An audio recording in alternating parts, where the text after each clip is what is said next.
नमस्कार विद्यार्थी मित्रांनो, बहुमूल जीवन या कवितेत पुन्हा एकदा तुमचे स्वागत। आज आपण बालभारती पाठ्यपुस्तकातील धडा क्रमांक 18वा अभ्यास आहोत आणि या धड्याचे शीर्षक आहे बहुमूल जीवन आणि या धड्याचा हा सेशन क्रमांक 2 आहे। या कवितेमध्ये कवीने आपल्याला सांगितलेलं आहे की आपले हे जे जीवन आहे ते अत्यंत बहुमूल आहे, म्हणजे अनमोल आहे। त्या अशा अनमोल जीवनामध्ये आपण रडत न बसता आलेल्या संकटांचा आनंदाने स्वीकार करून त्याच्यातून मार्ग काढून पुढे जाण्याचा संदेश कवी आपल्याला देत आहे। चला तर आता कवितेतील ओळींद्वारा आपण ह्या कवितेचा भावार्थ समजून घेऊया। कवी ह्या कवितेमध्ये आपल्याला सांगत आहेत की या जीवनात सर्व गोष्टी आपल्या मनासारखे होईलच असं नाहीये।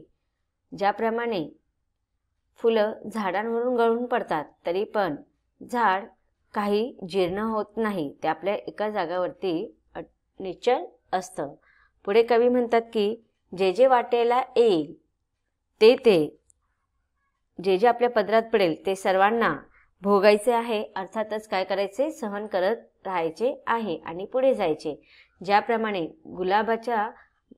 गुलाबाच्या आजूबाजूला काटे असतात परंतु तो काट्यांना दोष देत नाही, आणि लतिका सुद्धा म्हणजेच वेल सुद्धा आपल्याला आपल्या अवतीभोवती काटे दिलेले आहेत म्हणून ते मातीवरती कधी चिडत नाही किंवा रागवत नाही, आणि सर्व काही मनासारखे ह्या जीवनामध्ये आपल्याला मिळत नाही। पुढे कवी काय म्हणत आहेत, वसंत येतो निघून जातो, ग्रीष्म जाळतो धरणीला, पुन्हा नेसते हिरवा शालू, पुन्हा नवे पण सृष्टीला, देह जाला म्हणून धरणी एक सारखी रडते का, मनासारखे सारे काही जीवनात या घडते का। आता बघा, इथे कवी आपल्याला मनासारखे आपल्या जीवनात कधीच घडत नाही हे समजावून सांगत असताना वेगवेगळ्या प्रकारची उदाहरणं आपल्याला देत आहेत। सुरुवातीला लेखकाने आपल्याला झाडाचं आणि फुलाचं उदाहरण दिलं, नंतर गुलाबाचं आणि काट्यांचं, नंतर लतिका म्हणजेच वेल आणि मातीचं उदाहरण दिलं। त्याचप्रमाणे आता कवी आपल्याला इथे ऋतूचं उदाहरण देत आहेत। आपण पाहतो की वेगवेगळे ऋतू येत असतात, हिवाळा, पावसाळा, उन्हाळा, की नाही, हे वेगवेगळे ऋतू, आणि हे ऋतू जसं त्यांचं आगमन होतं त्यांचे वैशिष्ट्य सुद्धा वेगवेगळे असतात। की पावसाळ्यामध्ये सगळं धरतीवरती काय होतं, पाणीच पाणी होतं।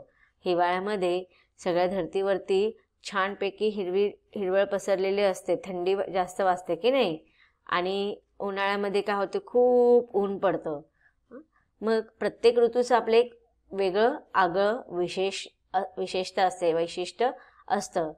मग पावसाळ्यात भरपूर सारा पाऊस असतो, मग ते पूर्ण पृथ्वी पावसाने भरून जाते। हिवाळ्यामध्ये सगळीकडे एवढी थंडी पडलेली असते की कधी कधी बर्फाचा पाऊस होतो, आणि उन्हाळ्यामध्ये जरासुद्धा पाण्याचा थेंब नसल्या कारणाने ते सूर्याचे किरण त्या पृथ्वीला, त्या धरणी मातेला काय करतात, एकदम तापवून टाकतात। तर हे आपल्या 3 वेगवेगळ्या ऋतूंचं वैशिष्ट्य आहे। तर त्याचंच उदाहरण देत इथे कवी आपल्याला सांगते की वसंत येतो निघून जातो, ग्रीष्म जाळतो धरणीला।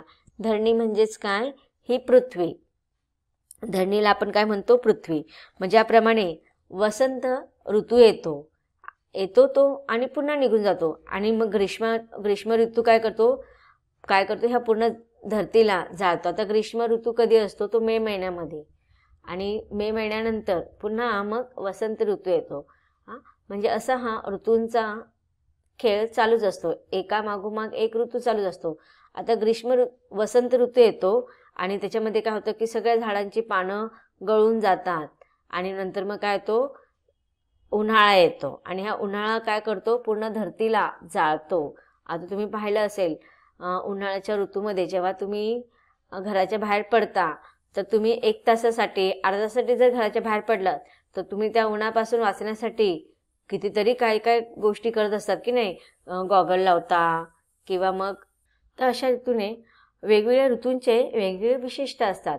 वसंत ऋतूमध्ये काय होतं, फुले येतात, बहरतात आणि पुन्हा ते गळून पडतात, आणि त्याच्यानंतर येतो ग्रीष्म ऋतू। उन्हाळ्यामध्ये काय होतं तुम्ही बघता की नाही, तुम्ही जेव्हा 1-1.5 तासासाठी घराच्या बाहेर पडता तेव्हा तुम्हाला तो सूर्याचं जे तेज असतात ते तुमच्याने सहन होत नाही. मग त्याच्यासाठी वाचण्यासाठी तुम्ही वेगवेगळ्या गोष्टी करतात. कोणी गॉगल लावून जातात, कोणी स्कार्फ बांधून जातं, कोणी छत्री घेऊन जातं. पुन्हा मग वेगवेगळे लोशनसुद्धा लावतात. काय नाही तुम्ही सनस्क्रीन लोशन वगैरे लावतात की नाही. मग त्या 1-1.5 तासामध्ये आपल्याला त्या उन्हाचा एवढा त्रास होतो. पण ती धरती माता काय म्हणते का की मला तू त्या ऋतूला म्हणते का तू मला का एवढं जाळतोयस.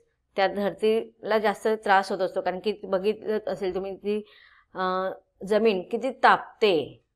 धरणी म्हणजे जमीन एवढी तापते की आपण तिथे पाय ठेवू शकत नाही. बिना चपलेचा आपण अशा जमिनीवरती पाय ठेवू शकत नाही, कारण की ती फार तापलेली असते. मग बघा उन्हाळ्यामध्ये ती सूर्याचं तेज प्रखर किरण सहन करते. कोण? धरती माता म्हणजेच आपली जमीन. पावसाळ्यामध्ये ती काय करते? सगळ्या पावसाचं पाणी आपल्यावरती धारण करते. आणि हिवाळ्यामध्ये सुद्धा त्या बर्फाचा किंवा अति थंडीचा तिला मारा सहन करावा लागतो. मग अशी धरती माता एवढ्या उन्हाने ग्रीष्म ऋतूमध्ये जळत असते. म्हणजे उन्हाचे सगळे तेज तिच्यावरती पडत असतात. पण त्याच्यानंतर सुद्धा काय होतं की ग्रीष्म ऋतू गेल्यानंतर पुन्हा नेसते हिरवा शालू, पुन्हा नवे पण सृष्टीला. पण ती धरती माता अडून बसते का? रागवून बसते का? ते तिचं कार्य करायचं थांबवते का? नाही. मग जेव्हा ग्रीष्म ऋतू जातो आणि पुन्हा मग सगळीकडे हिरवळ पसरते. पुन्हा नेसते हिरवा शालू. हिरवा शालू म्हणजेच काय? ज्याप्रमाणे एखादी नवी नवरी लग्नाच्या शालू घालून सुंदर नटून थटून तयार झालेली असते, तशीच मग हीच धरती माता तिने काय केलेलं आहे? एकीकडे त्या ग्रीष्म ऋतूने तिला जाळलेलं आहे. पण जेव्हा पाऊस येतो त्या पावसाने सगळी तिची जी तपण असते ते नष्ट करते, तिला शांत करते. आणि नंतर मग सगळीकडे छानपैकी हिरवळ दाटी पसरलेली असते. मग हा हिरवा शालू, त्याचंच वर्णन इथे कवीने काय केलेलं आहे की हिरवा शालू नेसते. आणि मग पुन्हा या सृष्टीला नवेपण येते. म्हणजे बघा सगळीकडे आपल्याला ही सृष्टी, ही धरती माता एकदम सुंदर हिरवीगार फुलांनी, पाकळ्यांनी, वेगवेगळ्या गवतांनी आपल्याला ही नटलेली दिसते. जिकडे तिकडे सगळीकडे मस्तपैकी हिरवळ उगवलेलं असतं. आणि ही सृष्टी आपल्याला पुन्हा नवीन झालेली दिसते. देह जाला म्हणून धरणी एकसारखी रडते का. मग अशी ही धरती माता, अशी ही आपली जमीन, अशी ही पृथ्वी की ग्रीष्म ऋतूमध्ये तिचा पूर्ण शरीर जळाले म्हणून ती एकसारखी रडत बसते का? नाही. तर ती काय करते? त्या उष्णतेला सहन करते. कारण की तिला माहिती आहे आता जरी ग्रीष्म ऋतू आहे आणि मला फार त्रास होत आहे, पण याच्यानंतर हा ऋतू थोडाच कालावधीसाठी आलेला आहे आणि त्याच्यानंतर पुन्हा पाऊस येणार आणि माझा हा जो तपण आहे ती कमी करणार. म्हणून आपले शरीर उन्हाळे जळाले म्हणून ती काही धरती माता रडत बसत नाही, दुःख करीत बसत नाही. म्हणून मनासारखे सारे काही जीवनात या घडते का. इथे मग आता आपल्याला कवीने धरतीचं उदाहरण दिलेलं आहे की कितीही तिला दुःख तिच्या वाटेला येऊन दे म्हणून ती एकसारखी रडत बसत नाही. ती पुढे पुढे जीवनामध्ये आनंद घेत पुढे पुढे चालत राहते. तसंच मग कवी म्हणतो की आपल्याही जीवनामध्ये असे अनेक प्रसंग येतात. आपल्या मनासारखे सगळ्याच गोष्टी होतात असं नाही आहे. मग असे जे काही प्रसंग येतात, दुःख येतात, तर ते दुःख आपल्याला ग्रीष्म ऋतूसारखे वाटतात. आणि कधीकधी आपल्याला त्यांचा दुःखाचा तो कालावधी सहन होत नाही. त्या परिस्थितीचा, त्या संघर्षाचा सामना करण्याची ताकद आपल्यामध्ये राहत नाही. आणि त्यावेळेस आपण दुःख करत राहतो, एकसारखं रडत राहतो की आता ह्याच्यातून मी कसा बाहेर पडणार.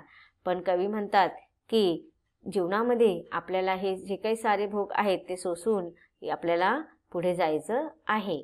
पुढे आता कवी म्हणत आहे की रोज नभाचे रंग बदलती, घनदाटूनी येतात तरी, निराश आशा पुन्हा नव्याने, नक्षत्रेने तात घरी, अवसेला पाहून पौर्णिमा, नभात रुसणे बसते का, मनासारखे सारे काही जीवनात या घडते का. बघा आता इथे कवीने पुन्हा आकाशाचं वर्णन केलेलं आहे. पहिल्या कडव्यामध्ये कवीने झाडाचं वर्णन केलेलं आहे, दुसऱ्या कडव्यामध्ये ऋतूचं वर्णन करत असताना ह्या धरती मातेचं वर्णन केलेलं आहे, जमिनीचं वर्णन केलेलं आहे. आणि आता आकाशाचं वर्णन करत आहे. कवी काय सांगतात की रोज नभाचे रंग बदलते. नभ म्हणजे आकाश. बघतो ना आपण आकाशामध्ये, सकाळच्या वातावरणामध्ये आकाशामध्ये वेगळा रंग असतो, दुपारी वेगळा रंग असतो, संध्याकाळी वेगळा असतो आणि रात्री आकाशामध्ये वेगळे रंग असतात. तर अशीच ही आपला जो आकाश आहे तो नेहमीच रोज वेगवेगळे रंग बदलत असतात. सकाळच्या सूर्यकिरणाने सगळीकडे छानपैकी सोनेरी पिवळसर रंग पसरलेला असतो आणि आकाशाचा रंग आपण असं अधिकतर म्हणायला गेलो तर की निळा असतो. मग अशा ह्या नभाचे रंग नेहमी बदलत असतात आणि हा रंग बदलत असताना कितीतरी घन दाटून येतात. घन म्हणजे ढग. म्हणजे इथे काय सांगितलेलं आहे, हे ढग म्हणजेच काय आहेत, आपल्या जीवनात येणारे दुःख. आता तुम्ही पाहतात की आकाशामध्ये ह्या सुंदर वेगवेगळ्या रंगांमध्ये काळा रूपी ढग येतो आणि तो किती वेळ असतो, थोडा वेळ येतो. आणि जेव्हा तो ढग येतो ना, सर्वत्र कसं निराशामय वातावरण होऊन जातं.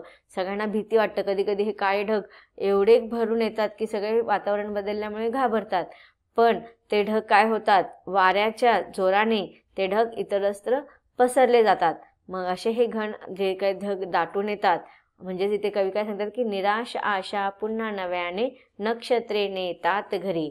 नक्षत्रे म्हणजे तारे. बघा इथे आता आकाशामध्ये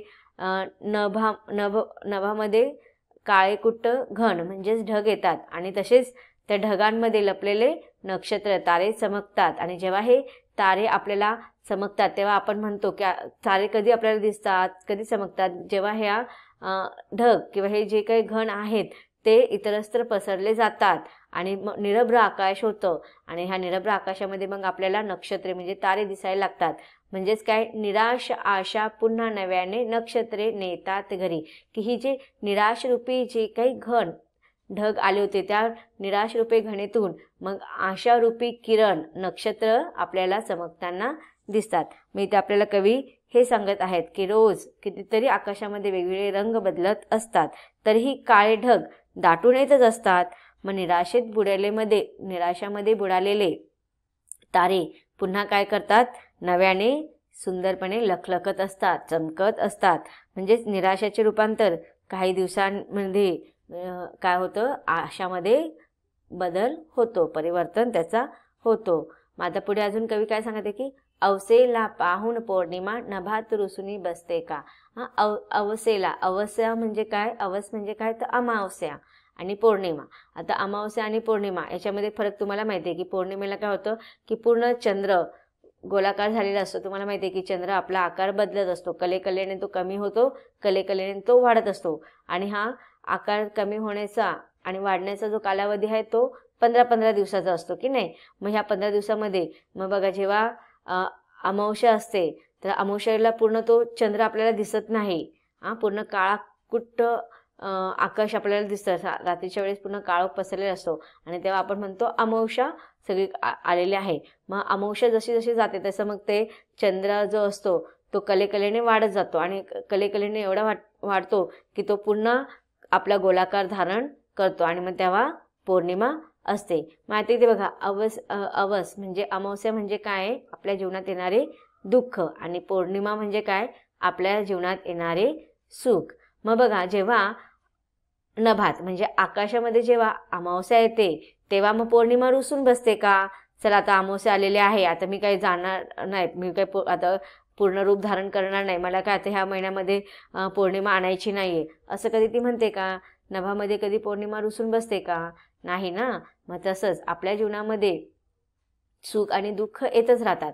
मग सुख जर आपल्या जीवनामध्ये आत्ता दुःख आहे पण कधी ना कधी त्या दुःखाचा नैनाट होणार आहे, नाश होणार, ते नष्ट होणार आणि सुख नक्कीच आपल्या जीवनामध्ये येणार आहे. म्हणून कवी म्हणतात की अवसेला पाहून पौर्णिमा नभात रुसुनी बसते का. अमावस्येला चंद्र कधी आकाशामध्ये, मग आता तुम्हाला माहिती आहे अमावस्येला रात्र पसरलेले असते, मग ह्या अंधारी रात्र असते म्हणून काय पूर्ण चंद्र यायचं थांबतो का, नाही. पौर्णिमा कधी रुसून बसत नाही आणि कधी म्हणत नाही की माझ्या जीवनामध्ये काही माझ्या मनासारखं होत नाही. तर हे जीवन हे असेच असते, मनासारखे सारे काही जीवनात या कधी घडते का.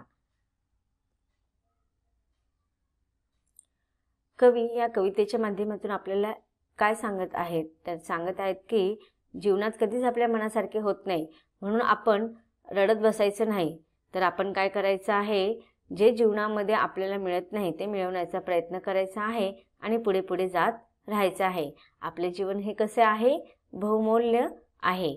उर्वरित कवितेचा परिच्छेद सुद्धा आपल्याला जाणून घ्यायचा आहे, परंतु त्याचा अभ्यास आपण करणार आहोत कवितेच्या पुढील भागामध्ये. धन्यवाद.